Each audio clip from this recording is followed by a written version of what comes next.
호세아서 13장 1절부터 16절까지의 말씀을 우리 다 같이 합독하겠습니다. 에브라임이 말을 하면 사람들이 떨었도다. 그가 이스라엘 중에서 자기를 높이더니 바알로 말미암아 범죄함으로 망하였거늘 이제도 그들은 더욱 범죄하여 그 은으로 자기를 위하여 우상을 부어 만들되 자기의 정교함을 따라 우상을 만들었으며 그것은 다 은장색이 만든 것이거늘 그들은 그것에 대하여 말하기를 제사를 드리는 자는 송아지와 입을 맞출 것이라 하도다. 이러므로 그들은 아침 구름 같으며 쉬 사라지는 이슬 같으며 타작 마당에서 광풍에 날리는 쭉정이 같으며 굴뚝에서 나가는 연기 같으리라. 그러나 애굽 땅에 있을 때부터 나는 내 하나님 야훼라. 나밖에 내가 다른 신을 알지 말 것이라. 나 외에는 구원자가 없느니라. 내가 광야 마른 땅에서 너를 알았거늘 그들이 먹여준 대로 배가 불렀고 배가 부르니 그들의 마음이 교만하여 이로 말미암아 나를 잊었느니라. 그러므로 내가 그들에게 사자 같고 길가에서 기다리는 표범 같으니라. 내가 새끼 이름 곰같이 그들을 만나 그의 염통 커플을 찢고 거기서 암사자같이 그들을 삼키리라. 들짐승이 그들을 찢으리라. 이스라엘아, 내가 패망하였나니 이는 너를 도와주는 나를 대적함이니라. 전에 내가 이르기를 내게 왕과 지도자들을 주소서 하였느니라. 내 모든 성읍에서 너를 구원할 자 곧 내 왕이 이제 어디 있으며 내 재판장들이 어디 있느냐. 내가 분노함으로 내게 왕을 주고 진노함으로 패하였노라. 에브라임의 불의가 봉함되었고 그 죄가 저장되었나니 해산하는 여인의 어려움이 그에게 임하리라. 그는 지식 없는 자식이로다. 해산할 때가 되어도 그가 나오지 못하느니라.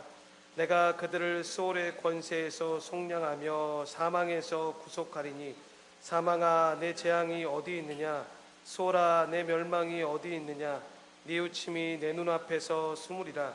그가 비록 형제 중에서 결실하나 동풍이 오리니 곧 광야에서 일어나는 야훼의 바람이라. 그의 근원이 마르며 그의 샘이 마르고 그 쌓아둔 바 모든 보배의 그릇이 약탈되리로다.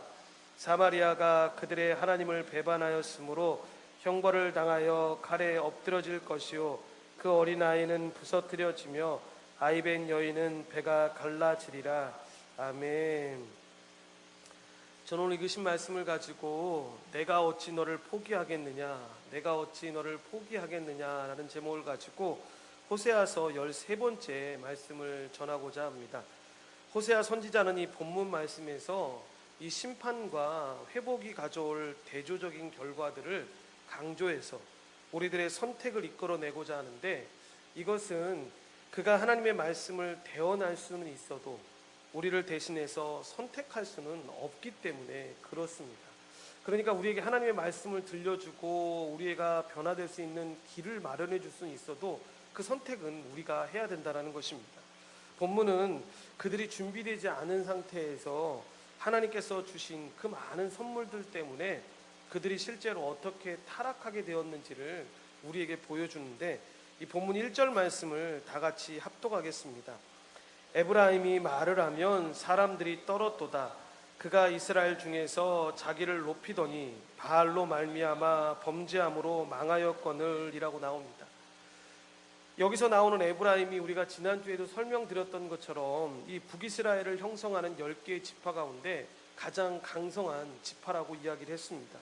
그래서 어느 정도였냐면 그들이 한마디 하면 열방이 떨 정도로, 그러니까 하나님이 그들을 강하고 존귀케 만들어 주셨는데 그들은 그 은혜에 감사하지를 못하고 스스로가 자기를 높여서 우상을 만들어 섬기고 범죄했다라는 것입니다.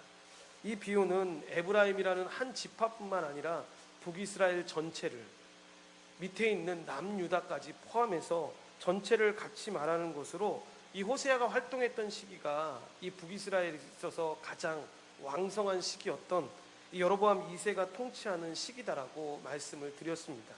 그런데 그것이 어떻게 해서 그렇게 부해진 것이라고 했습니까? 그들이 잘해서가 아니라 더 잘 믿으라고, 그렇게 잘 살게 되면 오히려 야훼께로 돌아올 거다라고 생각해서 주신 것인데, 그들은 그 사실을 알지 못했다라는 것입니다. 그래서 우리가 자녀를 키울 때에도 그럴 때가 있지 않습니까? 맨날 혼내지 않고 어떤 때는 참 미운 짓 많이 하는데도 불구하고 오히려 잘해줄 때가 있는데, 대부분의 자녀들이 그걸 잘 알고 깨닫고 돌이키면 좋은데 감사하기는커녕 자신들이 잘나서 그런 줄 알고 오히려 더 오만불손하게 행동할 때가 있지 않습니까? 이스라엘 백성들의 모습이 그런 모습이었습니다. 여기서 나오는 이 바알의 뜻이 주인이라는 뜻을 갖고 있는데, 이것은 이스라엘의 주인이 하나님이심에도 불구하고 그들이 바알을 주인으로 섬김으로 망하는 길로 갔다라고 지금 고발하고 있는 것입니다. 그러므로 힘이 생겼다고 해서 여러분 꼭 좋은 것만은 아닙니다. 도덕적으로나 영적으로나 이 정신적으로 준비가 안 된 사람들이 이런 힘만 세워지면 그 힘으로 반드시 우리가 잘 보게 되지만 타락하게 됩니다. 그래서 하나님이 이렇게 부요하시고 강하게 하시고 이 존귀케 해주셨을 때 더 겸손히 자신을 낮추고 하나님의 은혜가 아니면 살 수 없는 것처럼 생각하면서 살았으면 참 복되었을 것 같은데, 그들은 이 하나님께 복을 받으면 받을수록 이 본문 2절 말씀에 나오는 것처럼 자기를 위하여 우상을 만들고 섬겼습니다. 본문 2절 말씀을 우리 다 같이 합독하겠습니다. 이제도 그들은 더욱 범죄하여 그 은으로 자기를 위하여 우상을 부어 만들되 자기의 정교함을 따라 우상을 만들었으며 그것은 다 은장색이 만든 것이거늘 그들은 그것에 대하여 말하기를 제사를 드리는 자는 송아지와 입을 맞출 것이라 라고 이야기합니다. 이것은 북이스라엘의 백성들이 바알을 섬기는 것만으로도 죄가 엄청난 것인데 거기에 만족을 못합니다. 그러니까 여러분, 우리가 그 이상한 우상에 빠진 사람들이 나타나는 현상들을 보게 되면 여러분 그것에 만족을 못합니다. 더한 것을 찾습니다. 그래서 바알에 만족하지 못하고 이들이 어떻게 하느냐, 또 다른 우상을 만들었다라는 것인데, 여러분 이것은 그냥 단순히 어떤 물건 하나를 우상으로 만들었다 그런 개념이 아니라 이 자기의 욕망, 그러니까 자기 중심성, 이기적 탐욕들이 하나님 대신에 어떤 존재를 만들어서 이 하나님조차도 그들 마음 가운데 이방신으로 만들어내고 있는 것입니다. 그러니까 여러분, 우리가 이 예수를 좀 깊게 믿다 보면 오해하지 말아야 될 것 중에 하나가 뭐냐면, 예수 믿는 사람들에게 만약에 우리가 우상 숭배하면 안 돼요, 당신의 삶이 지금 우상 숭배하는 것 같은데 그렇게 살면 안 돼요 라고 하면 여러분 이게 공감이 안 됩니다. 이해가 안 됩니다. 내가 다른 건 몰라도 나한테 정직하지 못했다, 너 성격 이상하다, 너 왜 그렇게 사니, 이렇게는 이해가 되는데 내가 평생을 하나님을 믿고 살았는데 무슨 나보고 우상 숭배를 하지 말라고 얘기를 해? 저거는 나하고는 전혀 상관없는다라고 이야기들을 합니다. 그런데 잘 보면 이 이야기는 뭐냐면 이스라엘 백성들의 모습 가운데 많이 나타났던 모습인데, 하나님을 믿는다라고 하는데 그 하나님을 우상처럼 섬길 때가 있었다라는 겁니다. 그러니까 여러분, 출애굽할 때도 우리가 그 장면을 보지만 뭐 황금으로 우상을 만들고 황소로 우상을 만드는 그 현상들이 뭐냐면 다른 신을 불러왔다는 의미가 아닙니다. 우리가 지금 하나님을 믿고 있는데 그 하나님이 안 보이니까 불안한 겁니다. 그러니까 그 하나님을 형상으로 만들어서 우리가 믿자. 왜 여기에 문제가 있냐면, 하나님을 우리가 맞춰서 하나님 앞에 믿으면서 걸어갔던 것이 아니라 우리의 생각에 하나님을 가두려 했기 때문에, 우상으로 만들었기 때문에 잘못됐다라고 이야기했던 것입니다. 그러니까 하나님을 섬김으로 이 부름받은 이 언약 백성들이 자신을 위해 우상을 만들어서 이 하나님인 것처럼 새겨놓은 그렇게 섬기는 삶을 살았다는 것입니다. 이렇듯 이스라엘이 가나안에 들어갔을 때 여러분, 어려움 중에 하나가 이 가나안 사람들과의 종교에 관련된 이런 문제였습니다. 그러니까 들어가 보니까 자기네들은 야훼 하나님을 믿고 있는데 그 하나님은 어떤 눈에 보이는 형상도 없고 이 예식도 없어서 그냥 우리가 하나님을 믿는다는 것으로 믿는데, 와보니까 이방 사람들이 자기네들이 신을 믿는다고 하는데 형상도 만들어져 있고 예식도 있고 세상에서 타락한 사람들이 할 만한 짓들은 다 하는데 저렇게 하는 게 복을 받는 비결이라고 이야기해서 맛있는 것도 마음대로 먹고 마음껏 춤추고 욕구와 스트레스를 발산시키는 그 제사와 축제가 있는 것들을 보게 됩니다. 그러니까 이방 종교의 이때에 들여졌던 제사와 축제들이 보면 항상 성적인 타락들이 항상 가게 되고 탐욕들이 항상 넘쳐났던 것들을 보게 됩니다. 그럼 이 얘기는 무엇입니까? 인간의 욕심에 따라서 내가 하고 싶은 거 다 하면서 내가 원하는 신을 믿고 그 신이 나한테 복을 주고 믿는다라고 믿고 살았던 것입니다. 그러니까 이 당시에 이방신을 믿었다라는 거, 지금 이 시대를 살아가면서 우리가 우상 숭배를 하고 이방신을 믿는다라는 건 어떤 개념이냐면, 내가 하고 싶은 대로 다 하고, 그리고 어떻게 살든지 간에 내가 원하는 복을 가져다 주고 필요를 공급하며 끝없이 자기를 위해 주는 것처럼 보이는 것, 그리고 그렇게 자기를 위해서 신이 움직이는 것을 섬기는 것을 우상 숭배로 살았다라는 것입니다. 그래서 이방 종교는 섬기는 자의, 그러니까 이 섬기는 사람의 풍요와 안전을 위해 그 모든 신들이 존재한다고 생각했던 것입니다. 그러니까 하나님을 위해서 우리가 존재하던 것이 아니라 우리를 위해서 하나님이 존재한다라고 생각을 했던 겁니다. 그러니까 이 사람들이 이런 오해를 했던 겁니다. 그런데 여러분, 이것이 뭐라 그랬습니까? 마치 여러분, 우상 숭배라는 어떤 개념을 이야기하니까 그렇지만, 우리가 예전에 어른들이 물 한 잔 떠다 놓고 믿었던 그 미신과 다를 바가 아무것도 없는 겁니다. 여러분, 미신을 믿는 사람들, 우상 숭배를 하는 사람들한테는 특징이 뭔지 아십니까? 삶이 어떻게 살아가는 것들이라든가 이런 것들은 별로 관심도 없고, 거기에 대해서 열심히 살아야겠다, 뭘 열심히 도덕적으로 하고 뭔가를 해야겠다, 이런 마음들이 전혀 없습니다. 왜냐하면 신만 잘 섬기면, 내가 원하는 방식대로 신을 잘 섬기면 복이 온다라고 믿는 것이 미신이었고 우상 숭배 아닙니까? 그 이 신은 모든 화와 나쁜 액을 다 피할 수 있도록 길을 보여준다라고 이야기합니다. 그래서 참 안타까운 것 중에 하나가 뭐냐면, 그래서 여러분, 어떤 분들이 그런 얘기합니다. 이름을 바꾸면 복이 굴러오고 앞으로 뭐를 조심하면 이거 화가 면해진다라고 이야기해서, 저한테도 어떤 권사님 한 분이 김아브라함 아니면 김다윈 목사님 이렇게 하면 얼마나 좋겠냐 이렇게 얘기하길래, 저는 싫다고, 그냥 동준이라는 이름이 훨씬 좋다고 그러니까, 더 큰 사역을 하려고 그러니까, 하나님이 나한테 주신 이름이 있는데, 하나님이 나한테 주신 이름이 있는데 이게 무슨 악한 신을 섬기기 위한 이름이었다고 바꾸겠는데, 그렇지 않고 분명한 뜻이 있어가지고 주신 이름이면 그냥 그 이름 갖고 살면 되지, 뭘 그렇게 하냐고. 얼마 전에도 야구를 보다 보니까 야구 해설자가 그런 얘기를 합니다. 어떤 선수 하나가 못하다가 이름을 바꾸고 나서 좀 잘하나 봅니다. 그러니까 해설자가 뭐라 그러냐면, 저 사람이 이름 바꾸고 나서 마음의 평안함을 느꼈는지 잘하는 것 같다고. 이것도 미신적인 발언 아닙니까? 열심히, 혹시나 만약에 그런 일이 있어서 했다라고 하는 건 뭐냐면, 진짜 이 사람이 더 열심히 훈련해가지고 잘하는 것이지, 이름을 바꿨다고 해서 그 사람이 잘 되는 것은 아니라는 겁니다. 그래서 이방 종교의 시스템은 다 비슷합니다. 뭐냐면, 내가 원하는 신을 내가 원하는 대로 믿으니까 너무 근사하고 좋은 겁니다. 여러분, 그렇지 않겠습니까? 아무런 부담도 없고 즐기고 싶은 대로 즐길 수 있고, 아니 오히려 자신에게 더 쾌락을 추구하라고 하니까, 여러분, 이 하나님에 대한 이 복음에 대한 분명한 사실을 모를 때에는 여러분, 이 사실이 얼마나 좋았겠습니까? 그런데 이 사실을 잘 모르는 사람들이 볼 때에는 예수 믿는 사람들처럼 답답하고, 예수 믿는 사람들처럼 정말 이상한 사람들이 없는 겁니다.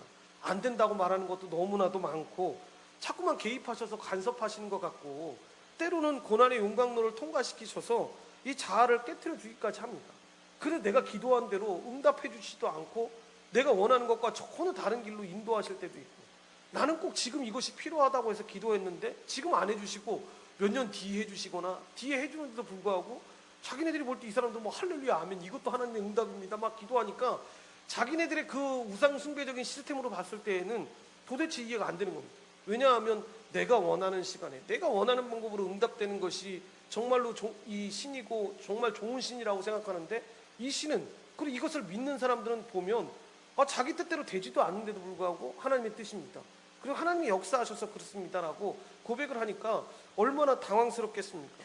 그러니까 그들의 눈에 볼 때는 마음대로 행동하지 못하는 것 같아 보이고, 어려움을 피하게 하는 것 같지도 않고, 어려움을 직접 겪으면서 나가는 사람들도 있고, 오히려 저렇게 하면 죽는다고 하는데도 순교의 길을 걸어가는 사람들도 있고, 그러니까 자기네들이 믿는, 그 간섭하지 않고 원하는 대로 믿는 그 신이 정말로 좋아 보일 수밖에 없다라는 것입니다. 그러니까 당신을 닮은 사람이 되게 하시려는 복음과는 너무나도 구별이 되는 것입니다. 그래서 하나님의 언약 백성이었던 그들과 우리가 거듭 부담을 갖는 게 무엇이냐면, 여러분, 세상을 살아갈 때 세상의 방식으로 살면 세상의 눈으로 볼 때에는 편해 보입니다. 그런데 하나님의 이 세상의 방식으로 하나님 방법대로 살아가는 사람들을 보면 여간 불편한 게 아닙니다. 쉽게 말해서 이방신 믿으면 세상 관점으로 볼 때 하고 싶은 거 다 하는 것 같아 보여서 너무 좋은데, 그런데 예수 믿는 사람들은 하나님 믿으면 재미없고 지루한 설교 들어야 하고, 말씀으로 찾아오셔서 자꾸만 내 마음속에 회개하라고 하고 진리의 말씀대로 살고 그 말씀대로 걸어가야 된다라고 이야기하니까, 그리고 변화되지 않는 자아를 보면서 다른 사람한테 피해를 주지 않는데도 불구하고 내면의 인격의 변화가 중요하다라고 이야기하고 동기와 삶의 반향과 거룩과 순결이 중요하다고 말하니까, 여러분 하나님 아는 것이 굉장히, 이것이 기쁨 가운데 걸어가는 사람들의 입장에서 봤을 때에는 좀 이게 행복한 겁니다. 그런데 그렇지 못한 사람들이 볼 때에는 야, 저렇게 어렵게 예수 믿을 거면 나는 예수 믿는 것보다 그냥 안 믿는 게 차라리 낫겠다 생각해서 믿지 않는 사람들을 보게 된다는 겁니다. 그래서 이들은 그 길이 참된 축복의 길인지도 전혀 모르니까 여러분 이 길을 못 가는 것입니다. 본문 2절 말씀처럼 이 송아지 우상을 만들어 놓고 제사하고 싶으면 거기에 입맞추라라고 이야기합니다. 그런데 여러분 세상의 관점으로 보면 세상이 원하는 대로 다 하고 그렇게 사는 것이 얼마나 쉽고 행복해 보이겠습니까? 그런데 우리가 계속 지금까지 봐왔던 말씀들, 세상과 타협된 결과가 어떤지 모를 때에는 여러분 이런 생각을 할 수가 있다는 겁니다. 그런데 우리가 지금까지 보고 지금 이후에 볼 말씀을 통해서 나타나는 그 결과를 안다면 이렇게 살 수가 없다라는 것입니다. 그래서 결과를 모르니까 그들은 그렇게 살았던 것입니다. 그들은 여호와 하나님을 여러분 전쟁의 신, 그러니까 이스라엘 백성들이 출애굽할 때 하나님에 대해서 하나님이 어떤 분이십니까? 그러니까 우리가 사도신경을 공부하면서 하나님, 예수님이, 성령님이 어떤 분이시고 우리가 어떻게 뭘 믿고 있는 분입니다라는 걸 믿는 게 왜 중요하냐면, 이때 당시만 해도 출애굽할 때 이 가나안을 들어오면서 이스라엘 백성들 열 중에 열을 붙잡고 하나님은 어떤 분이야 라고 물어보면 하나님에 대해서 구체적으로 모르는 사람들은 항상 했던 고백이 뭐였냐면 하나님은 전쟁의 신이에요 라고 이야기했습니다. 뭐냐면 우리가 들어오는 동안에 하나님이 우리에게 비춰줬던 그 많은 모습 가운데 특별히 자기들한테 각인됐던 모습이 뭐냐면 전쟁의 신 아닙니까? 전쟁할 때마다 한 번도 지지 않고 이방 민족을 이기고 땅을 정복하는 모습들을 보여주니까 그 전쟁의 신이라고, 만군의 여호와라고 생각을 했습니다. 그런데 여러분 잘 생각해 보십시오. 정착한 후에는 이 전쟁의 신이 필요하지 않지 않습니까? 자기네 생각으로 볼 때 이때는 필요한 게 뭡니까? 풍요로운 겁니다. 잘 먹고 잘 사는 거 아닙니까? 그래가지고 가난한 사람들하고 얘기를 하는데 그런 신이 자기네들한테 있다는 겁니다. 그게 뭐냐고 물어보니까 그게 바알이라는 겁니다. 우리가 그동안 바알을 섬겼는데 니네가 들어오기 전까지 전쟁의 신에게 져서 니네가 들어오긴 했지만, 우리가 졌지만 먹고 사는 거는 니네가 들어오기 전까지 우리가 정말 잘 먹고 살았어, 풍성하게. 그러니까 바알 신을 믿어야 되라고 하니까 이스라엘 백성들이 하나님을 믿긴 믿습니다. 그런데 당장 여기서 먹고 잘 사는 방법을 하려고 하면 너희들이 믿고 있는 그 바알 신을 우리가 섬겨야겠다라고 해서 그 신을 섬겼던 것입니다. 그런데 이 바알이 진짜 헛된 신이기 때문에 항상 풍성함을 줄 수 없지 않습니까? 그리고 어려울 때도 있을 거 아닙니까? 그러면 여러분 당장에 드는 생각이 무엇입니까? 충분하지 않다라는 것입니다. 그래서 생각했던 것이 뭐냐? 풍요의 신을 더 만들게 되는데 그것이 바로 여러분 오늘 본문에 나오는 송아지 우상입니다. 그런데 여러분들이 잘 아시다시피 여러분 그들의 역사에서 이것이 처음이 아니었습니다. 이스라엘 자손들이 출애굽해서 광야에 있을 때 여러분 모세가 십계명 받기 위해서 이 시내산에 올라가지 않습니까? 그때 밑에서 이스라엘 백성들이 같이 기도하면서 하나님의 은혜를 기다리고 있었어야 했는데 여러분 내려오질 않으니까 불안하니까 이들이 어떻게 합니까? 아론을 내세워서 출애굽 때 가져왔던 모든 금으로 우상을 만들게 됩니다. 자기 아내와 자녀들의 귀에 있던 그 금고리로 있던 것들로 만들게 되는데 그것이 송아지 우상이었습니다. 그리고 그들이 뭐라고 여러분 외칩니까? 이스라엘아, 이 신이 너희를 이집트 땅에서 이끌어낸 너희의 신이다라고 이야기를 합니다. 여러분 무슨 얘기인지 아십니까? 우상을이라고 얘기한 게 아닙니다. 저 송아지야 라고 이야기했던 것이 아니라 우리를 이끌었던 하나님이 저분이야 라고 이야기를 했던 겁니다. 그러니까 우리가 오해하지 말아야 될 것 중에 하나는 뭐냐면 우상을 섬겼다고 하니까 하나님을 그냥 전적으로 버리고 그냥 그 다른 신을 갖고 와서 우리가 믿었다 이럴 때도 있었지만 이때는 여러분 그게 아닌 겁니다. 하나님을 우상으로 만들었던 겁니다. 하나님을 섬기면서 그렇게 걸어갔던 게 아니라 이 시스템 그대로 우리의 생각대로 우리의 뜻대로 우리가 지금 불안하니까 우리를 좀 위로해 주세요. 그러니까 우리가 신의 형상을 만들었으니까 당신 우리를 좀 위로해 주시고 우리를 길을 인도해 주시고 축복해 달라고 이야기하는 겁니다. 애굽의 이 대표적인 신 중에 하나가 아피스인데 그것이 바로 풍요의 신이고 그 모습이 황소였습니다. 그러니까 여러분 이방 신들의 모습들을 따오면서도 그 안에 하나님이 있다라고 스스로 착각했던 것입니다. 안타깝게도 여러분 그러니까 이런 사건과 이런 환경이 있었음에도 불구하고 이 사람들은 이 일을 통해서 깨달았던 것이 아니라 오히려 죄악된 모습으로 다시 돌아가서 이 어리석은 행동을 다시 범했던 것입니다. 그래서 보면 3절에서 호세아는 이들에게 피할 수 없는 결과가 기다리고 있다고 경고하는데 우리 다 같이 합독하겠습니다. 이러므로 그들은 아침 구름 같으며 시 사라지는 이슬 같으며 타작마당에서 광풍에 날리는 쭉정이 같으며 굴뚝에서 나가는 연기 같으리라 라고 이야기합니다. 이것이 바로 우상 숭배하는 사람들의 말로의 마지막의 모습을 이야기하는 것인데, 아침 구름 같고 이슬과 같고 쭉정이 같고 연기와 같다라고 이야기합니다. 여러분, 이 네 가지를 잘 생각해 보면 공통점이 있습니다. 그게 뭐냐면 모두 일시적이고 금방 사라지는 것을 의미합니다. 그래서 덧없음과 허무감을 뜻하게 되는 것입니다. 여기서 나오는 네 가지 특징, 구름과 이슬, 광풍, 연기를 간단히 요약하면, 그러니까 당장에 뭔가 된 것 같아 보이는데, 도움이 되는 것 같아 보이지만 잠시 잠깐 동안 지속되다가 시간이 흐르면 아무 의미도 없이 이 사라지고 마는 허무한 것들이라는 것을 표현하고 있는 것입니다.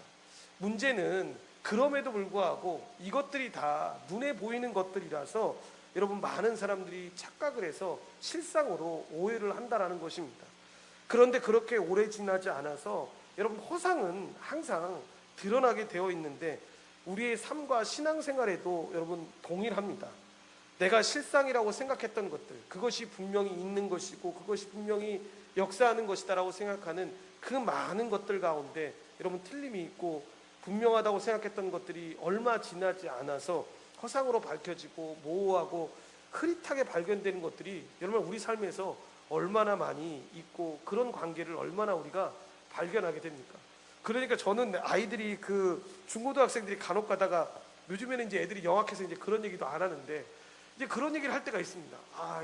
너 남자친구 생겼나 보다, 여자친구 생겼나 보다. 그러면 애들이 막 너무 좋아하면서 생겼다 그럽니다. 그러니까 어떻게 하려고 그러냐면, 죽을 때까지 얘만을 사랑하고 죽을 때까지 얘하고 평생 살 거라고 이야기를 하면 그냥 그 앞에서 웃습니다. 그러면 어떤 애들은 막 사춘기 때 같으면 자기 사랑을 폄하한다고 막 따지고 막 뭐라고 막 하는 애들도 있습니다. 그런데 그걸 보면서 우리가 이 어른들 입장에서 봤을 때 드는 생각 중에 하나가 무엇입니까? 참 이쁜 사랑한다라고 생각은 하지만 이게 허상이라는 걸 잘 모르는구나. 이게 영원하다라는 게 얼마나 힘든 거라는 걸 잘 모르는구나. 이걸 지키기 위해서 얼마나 헌신되어야 되고, 그러면 진짜 이 간혹가다 놀릴 때 여러분, 우리가 그렇게 놀리지 않습니까? 한 달도 안 돼서 헤어졌다고 했을 때 우리가 가가지고 옆에 가서 막 아파하고 막 이렇게 위로해 주는 사람도 있지만, 저 같은 사람은 옆에 가가지고 이 깐죽거리면서 그렇게 하지 않습니까? 야, 그 영원하다고 했던 사람은 어디 간 거냐 도대체? 그 영원한 사랑은 끝난 거야? 어떻게 보면 죽을 때까지 한다더 이럴까? 제발 좀 얘기 좀 하지 마세요. 얘기 좀 하지 마세요. 막 이렇게 얘기하는데, 여러분, 영원한 사랑이 어떻게 그렇게 무너집니까? 그러질 수 없는 거지 않습니까? 그런데 우리가 여러분, 사람들과의 관계에 있어서도 그런 거지 않습니까? 제가 어릴 때부터 너무 친구들을 많이 이렇게 수박 겉핥기식으로 많이 사귀다 보니까 부모님께서 저에게 그런 얘기를 해주셨던 적이 있습니다. 그렇게 많은 친구들을 사귀는 것도 좋지만 정말 귀한 친구들을 몇 명 사귀는 것도 중요하니까 정말로 깊게 그게 사랑을 나누면서 잘 사귀라고. 근데 시간이 지나고 나서 보니까 그런 친구들 몇 명은 진짜 어떤 이 눈에 보이는 거로 봤을 때는 흔들리고 연약한 것 같아 보이는데, 한 번 만나도 그렇게 행복하고, 그렇게 한 번 나누는 것만으로도 이렇게 행복한 관계들을, 이렇게 소중한 관계들을 내가 잊고 살았구나라는 것들을 깨닫게 되는데, 우리가 여러분 삶을 살아가는 동안에도 이런 부분들을 잊지 말아야 합니다. 우리가 보았던 모습들이나 관계들이 이렇게 연약한 관계 가운데 있는 것들도 있다는 걸 잊지 말아야 합니다. 그래서 우리는 이 땅 살아가면서 우리의 경주가 이 얼마나 긴 장거리 경주인지를 잊지 않아야 되는데, 그래서 빨리 달린다고 무조건 좋은 게 아니고, 강하고 능하고 이 높아 보이는 게 전부가 아니라는 것입니다. 하나님 계신 삶이 진짜 이기는 삶이고 진짜 오래가는 삶입니다. 그래서 우리가 하나님과 동행하는 것이 그렇게 중요한 것인데, 이들은 하나님이 높여주셨음에도 불구하고 이것을 깨닫지를 못했습니다. 그래서 자기 자신을 위해서 우상을 만들고, 자기를 위한 종교 체계를 아무리 구축한들 그것이 허무한 것임에도 불구하고 그것이 영원할 줄 알고 그것을 만들었습니다. 그런데 여러분, 한 번에 무너지는 것들을 다 우리가 보게 되지 않습니까? 그래서 호세아서 선지자는 아주 분명한 실상에 대해서 우리에게 분명하게 말씀하는데 본문 4절 말씀을 다 같이 합독하겠습니다. 그러나 애굽 땅에 있을 때부터 나는 내 하나님 야훼라, 나는 내가 다른 신을 알지 말 것이라, 나 외에는 구원자가 없느니라 라고 이야기합니다. 그러니까 성경 원문이 쓰여져 있는 히브리어 성경을 보면 이 첫 단어이자 강조되는 단어가 바로 나는이라는 단어인데, 이스라엘 자손을 애굽에서 꺼내온 것도 여호와 하나님이시고 그들과 언약을 맺어 자기 백성으로 삼으신 분도 여호와 하나님이시라는 것입니다. 즉 세상에 있는 나 외의 모든 다른 신은 다 허상이고 오직 나, 그러니까 여호와 하나님만 실상이라는 그 말씀입니다. 그래서 이스라엘 백성들에게 하나님이 기대하시는 것이 분명히 나오는데, 나는 내 하나님이다, 나 외에는 구원자가 없고 나만 알라는 것입니다. 그래서 성경의 역사를 보면 우리가 창조의 역사부터 시작해서 지금의 역사 이르기까지 이 구속사 속에 흐르는 모든 역사를 보면 하나님 백성과 하나님의 관계 가운데 분명한 메시지는 그렇게 많지 않습니다. 분명한 메시지는 무엇입니까? 너희가 나의 백성이고 나의 말씀에 순종하면 내가 너희들 책임져주고 복 줄게.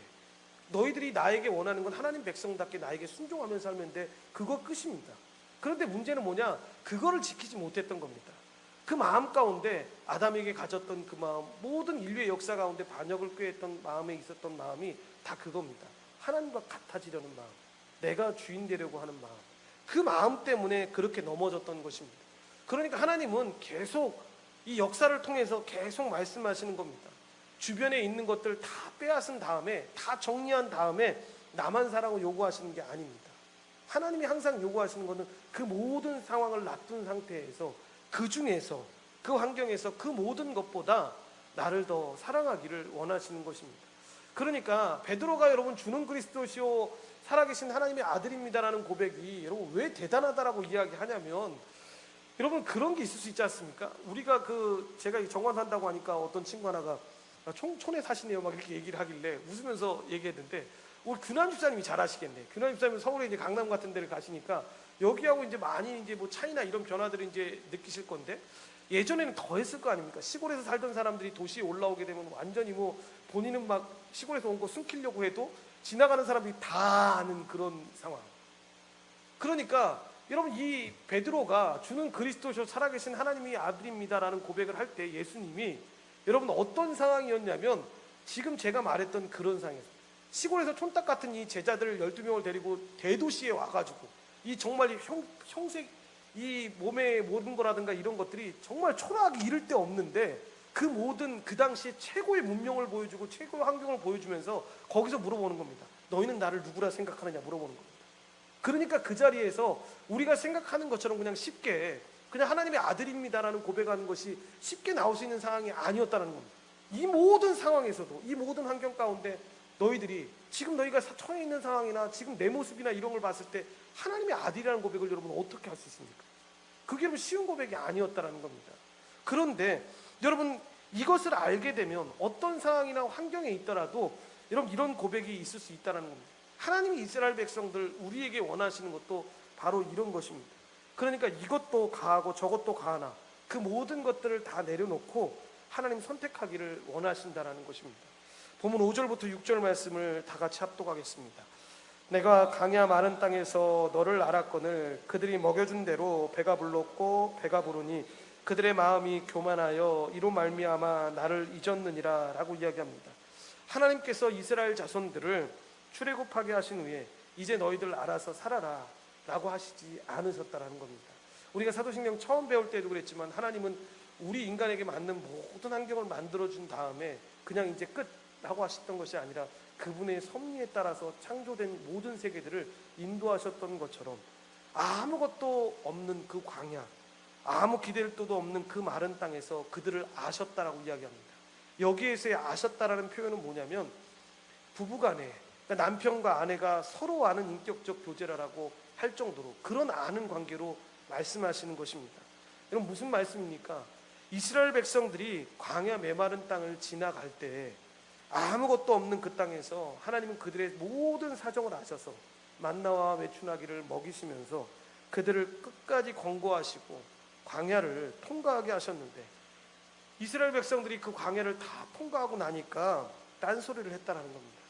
마치 여러분 부모가 자녀들을 온 정성을 다해가지고 젖 먹이고 기저귀 갈아주고 밥 먹이고 교육받게 다 키워놨더니만 이 사춘기 되면, 그리고 나이가 더 들어서 사춘기가 지난해도 불구하고 엄마 아빠가 해준 게 뭐가 있어 라고 말하는 것과 똑같은 상황이 발생했던 겁니다. 더 열받는 건 그 상황을 보면서 이웃에 있던 아저씨 하나가 지나가다가 아이고 그거 하나 좀 해주지 하고 용돈을 주는데, 그걸 보고 그렇게 얘기하는 애들 있지 않습니까? 우리 엄마 아빠보다 더 낫다고, 더 좋으신 분 같다고 말하는 것과 같은 상황인 겁니다. 지금 이스라엘 백성들의 상황이. 그러니까 하나님은 이 모든 상황 가운데서도 그들을 보호하셨고 비옥한 땅도 두셨고 그들의 수고에 따라서 이 풍성한 곡식들을 거두게 하셨는데, 그 모든 은혜들을 여러분 다 잊어버리고 말았던 것입니다. 우리가 가끔 그러는 것처럼 그들도 부요해질수록 교만해지고 하나님을 잊어버렸습니다. 여러분, 이것이 참 문제입니다. 그래서 사람이 한번 잘 살아서 그 부유함 가운데 편리함을 누리고 나면 사람은 다시 가난한 자리에 내려가고 싶지 않아서 다 잊어버린다라고 이야기하는데, 그래서 그들은 광야의 야성과 이 하나님의 친밀한 동행이 주는 행복들을 자꾸 잊어버리게 되고 가나안의 풍요와 안전 안에 더 거하고 싶어 했다라는 것입니다. 그래서 참 안타까운 것 중에 하나가 여러분 그런 겁니다. 뭐냐면 저희들 부모님들 세대들이 정말로 어려운 때 예수님 정말 잘 믿으신 것 같습니다. 제가 보기에는 그 위에 세대들은 더 그러셨지만 저희들 부모님 세대들은 그러셨던 것 같습니다. 그래서 제가 이제 어느 설교할 때도 권사회 같은데 가서 설교할 때도 항상 드리는 말씀 중에 하나가 그런 얘기입니다. 권사님들 참 어려울 때 예수님 잘 믿으셨잖아요. 그런데 왜 자녀들한테 그 마음은 알겠는데 내가 고생했던 거 안 주기 위해서 자녀들 편안하게 키우고 자녀들 그렇게 하려고 하시는 마음은 알겠는데 그게 오히려 자녀들한테 해악이 되는 것도 아시고 계시잖아요. 그러지 말아야 한다고. 고난은 겪어야 될 때 겪어야 되는 거지, 그 고난을 넘어서기 시작하면, 부모의 도움이라든가 누구의 도움으로 넘어서기 시작하면 당장에는 행복해 보일지 몰라도 그 아이가 너무 연약해진다고. 그래서 어떤 목사님 설교를 제가 지금도 잊지 못하는 기억 중에 하나가 뭐냐면, 이 교회 청년 중에 하나가, 자기 교회 청년 중에 하나가 너무 괜찮은 청년이 있다는 겁니다. 그러면서 하는 얘기가 뭐냐면, 얘는 정말로 내가 어려운 어떤 돌파하는 일들을, 그러니까 특별히 뭐 선교를 간다거나 교회에 어려운 일이 있을 때 팀장으로 꼭 이 아이를 세운다고 합니다. 그러니까 왜 이 아이를 세우냐면 이 아이가 무당의 아들입니다. 그 사람들이 그 질문을 듣고 나서 너무 의아해서, 왜 무당의 아들을 갖다가, 그래도 좀 이게 그런 기운도 있을 그럴 텐데 왜 걔를 세우냐고 그러는데, 걔는 한 번도 안 된다는 얘기를 한 적이 없다고.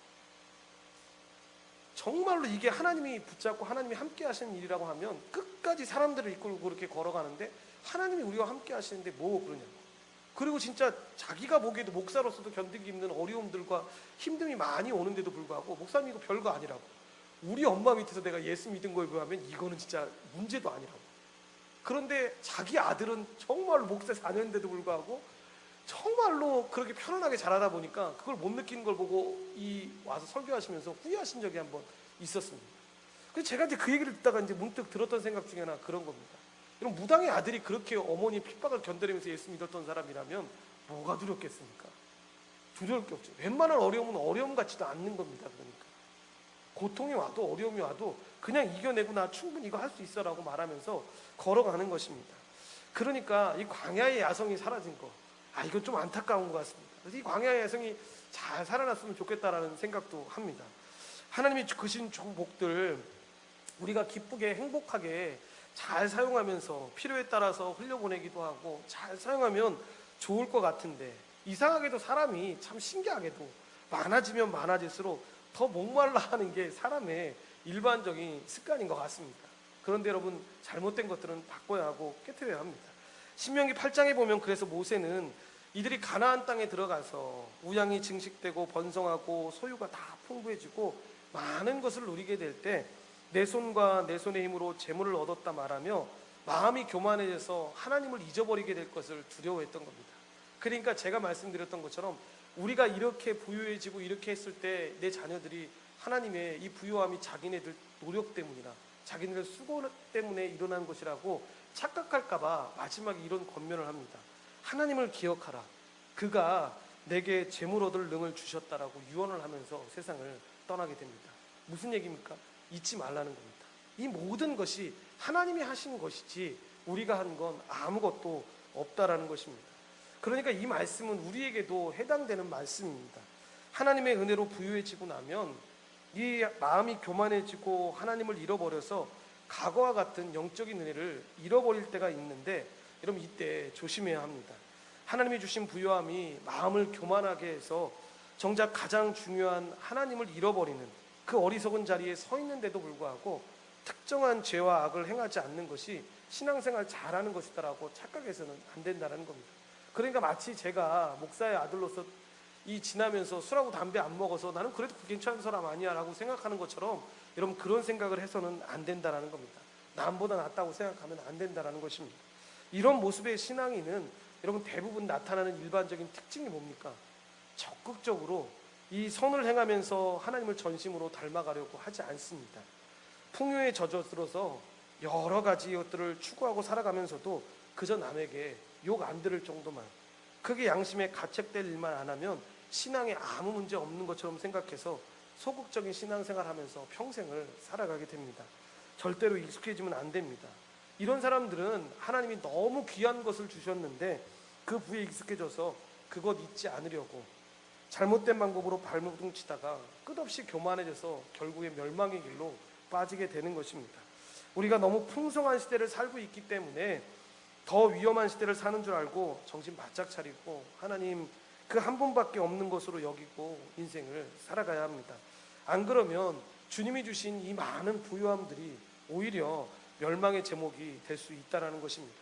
그래서 하나님께서 우리에게 이렇게 말씀하시는데, 방만하게 부와 존귀함으로 인해 스스로 교만하게 되어 자기중심적으로 살면 이 본문 7절부터 8절 말씀처럼 어느 날 사자, 표범, 새끼 잃은 곰 같은 하나님을 만나게 됩니다.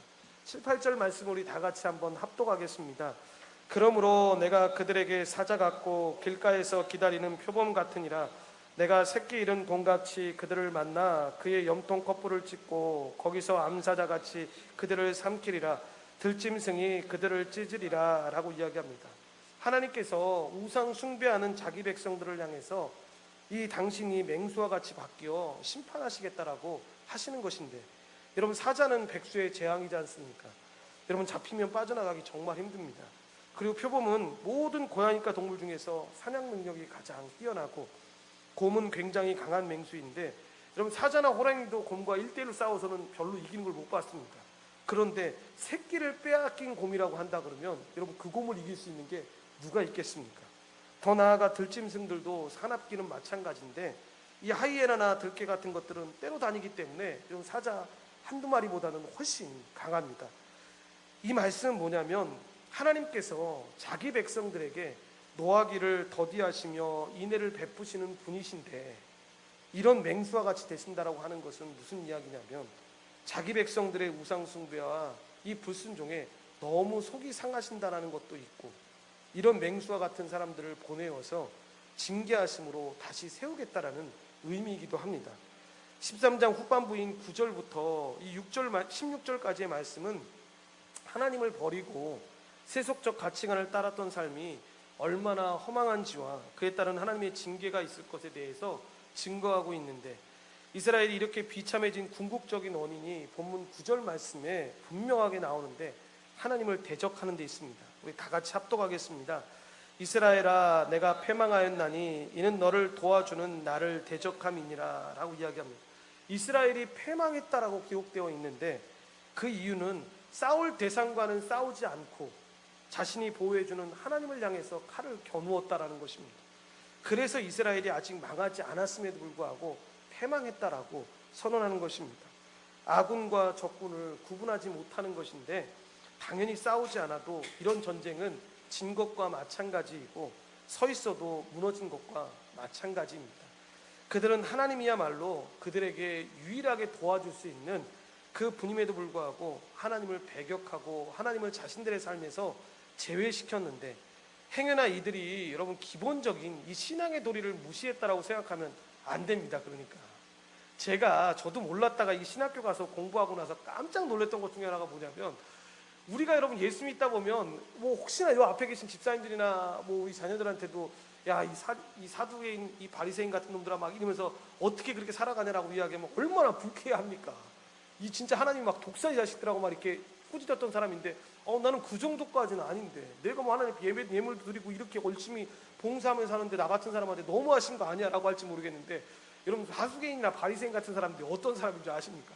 제가 이 11조 하나만 봐도 공부해도 얼마나 놀라웠던 게 뭐냐면 10에 최소한 4에서 5까지 드리는 사람들이 그 사람들이었습니다. 그리고 한 달에 여러분 10분의 1 정도, 그러니까 3일에서 5일 정도를 최소한 금식했던 사람들이 이 사람들이었습니다. 예배도 여러분 우리처럼 그렇게 와서 잠깐 이렇게 막 예배드리고 가는 그런 게 아니었습니다. 이 느헤미야 우리가 공부할 때 이제 그런 얘기도 나오지만, 말씀을 들을 때, 그러니까 청년회 갔을 때 누가 이 청년회 예배가 아직도 내가 물어보니까 그렇게 하고 있다고 하던데, 이 말씀을 읽을 때 어른들 예배 때는 이제 그렇게 못했었으니까 말씀을 읽을 때마다 다 일어나라고, 다 일어나가지고 이 말씀을 읽겠다고 하니까 청년들이 처음엔 너무 황당해서 목사님 갑자기 왜 말씀을 읽냐고 물어보길래 제가 그냥 웃으면서 그랬습니다.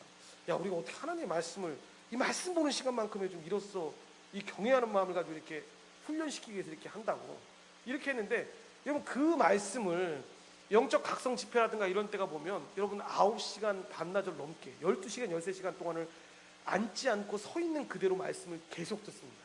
그런데 그 말씀이 지금 설교 말씀처럼 뭐 풀어주는 말씀도 아니고 성경을 그냥 있는 그대로 읽고 그 말씀 가운데 그냥 번역되고 다시 또 이 되는 말씀들을 계속 듣는데 그 말씀을 계속 듣습니다. 그렇게 하나님을 경외했던 사람이었고, 그렇게 하나님의 말씀 가운데 살려고 발버둥쳤던 사람들이 바로 그 사람들이었습니다. 그러니까 형식적인 걸로만 본다면 우리하고 여러분 게임이 안 되는 사람입니다.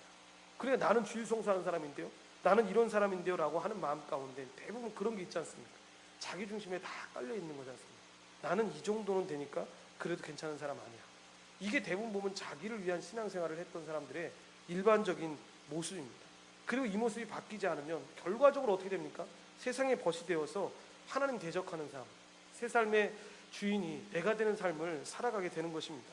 그래서 본문 10절에 보시면 하나님 대신 왕과 방백들을 구하는데, 이 말이 뭐냐? 하나님보다 자신과 사람을 더 의지했다라는 것입니다.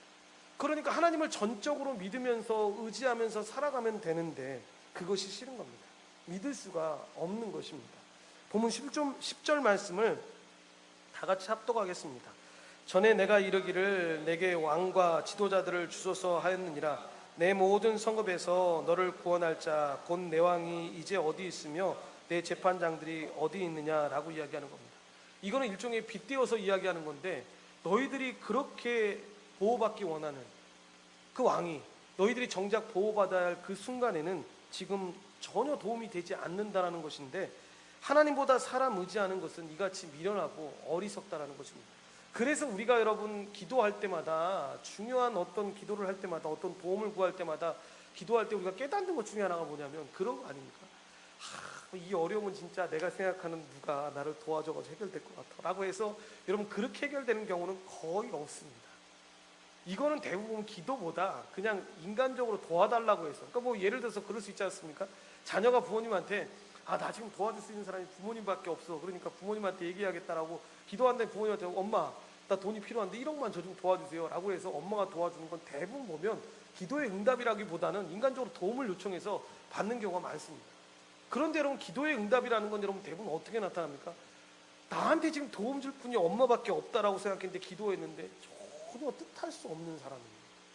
전혀 알 수도 없는 사람이 도와주고 이렇게 하나님의 뜻 가운데 일하시는 것들을 경험했을 때 우리가 여러분 그런 고백을 하지 않습니까?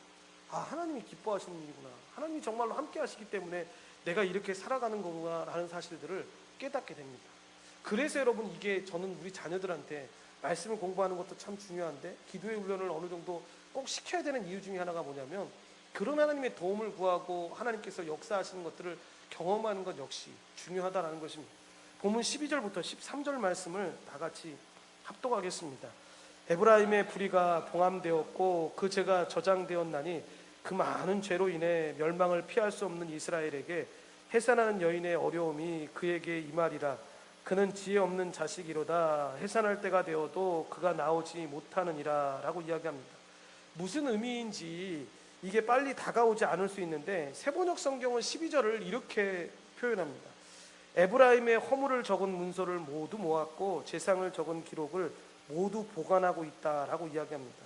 그러니까 이것은 북이스라엘이 죄 위에 죄를 또 짓는, 계속해서 죄를 쌓아간다라는 의미인 것인데, 13절과 연결하면 하나님은 해산하는 여인의 이 어려움이 임박했다라고 말씀하시는데, 그러니까 이 말씀은 만삭이 된 부인이 더 이상 배가 부를 수도 없고 임신 사실을 감출 수도 없는 것처럼 이들의 죄가 저장되어서 더 쌓을 것이 없을 정도라는 말인 것입니다. 이것이 바로 북이스라엘의 상황을 비유해서 설명하고 있는 것입니다.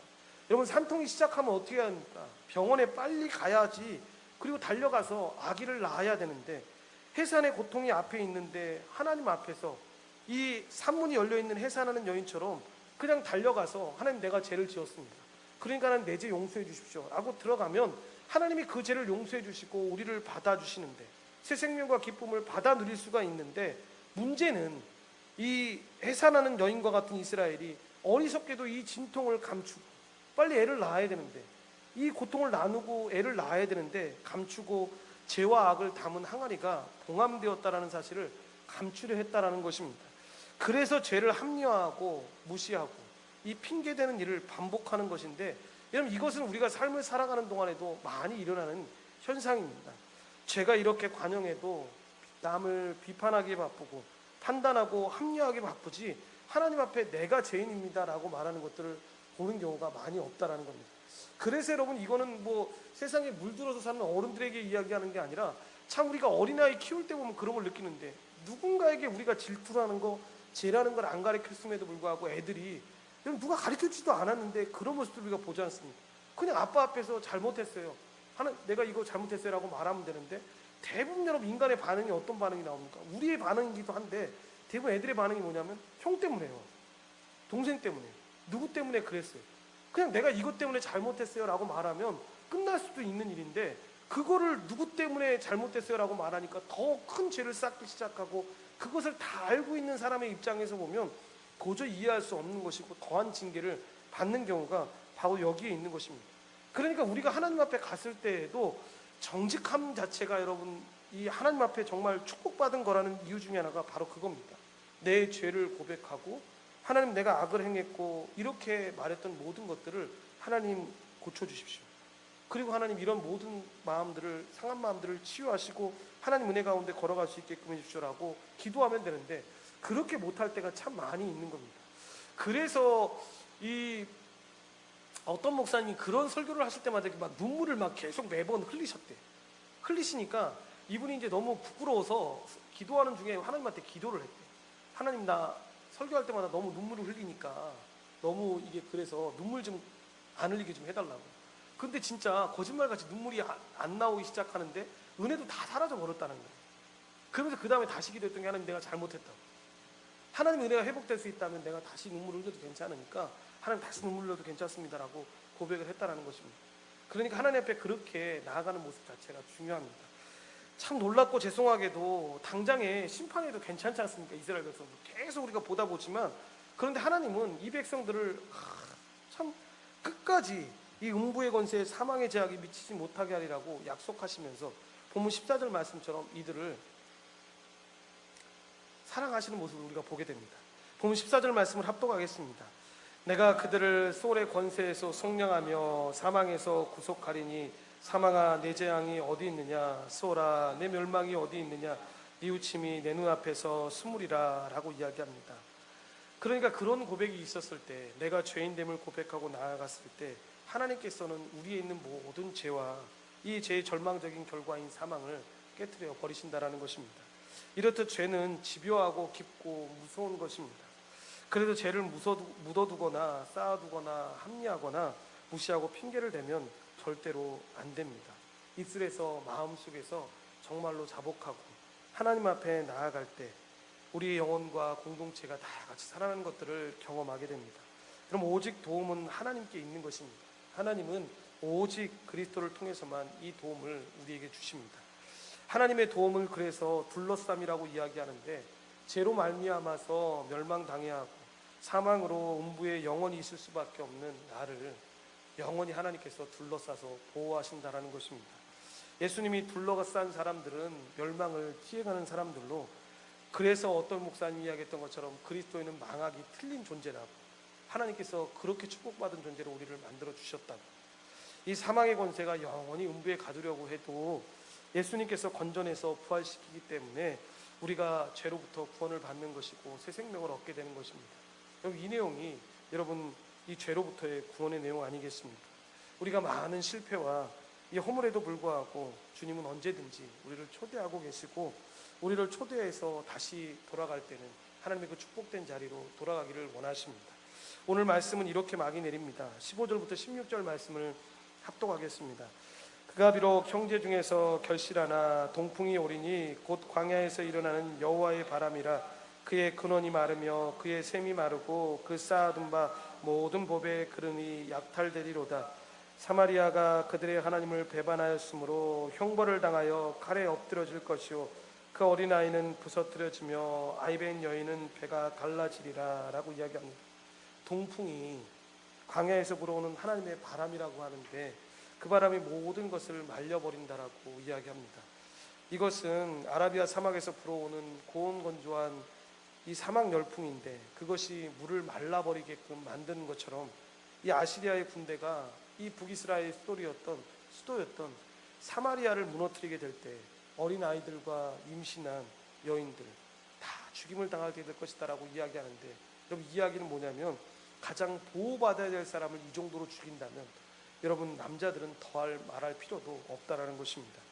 호세아 선지자가 이렇게 낱낱이 북이스라엘의 죄를 고발하고 있는 것은 하나님께 등을 돌리고 사는 이들의 삶을 직시하고 나라가 망하는 고통을 당하기 전에 지금이라도 돌이키라는 것입니다. 이스라엘 백성들은 하나님께서 그들을 하나님의 백성으로 한 번 정해주신 것으로 모든 것이 끝났다고 생각했습니다. 마치 구원파처럼 생각했던 것 같습니다. 우리는 이스라엘 선민이니까, 하나님께 선택받은 백성이니까 어떻게 살아도 우리는 하나님께서 구원해 주셔라고 착각했던 것 같습니다. 그래서 그들은 하나님께로 돌아와 하나님 나라의 잔치 속에 머무르는 그 두 번째 부르심을 외면하면서 살았습니다.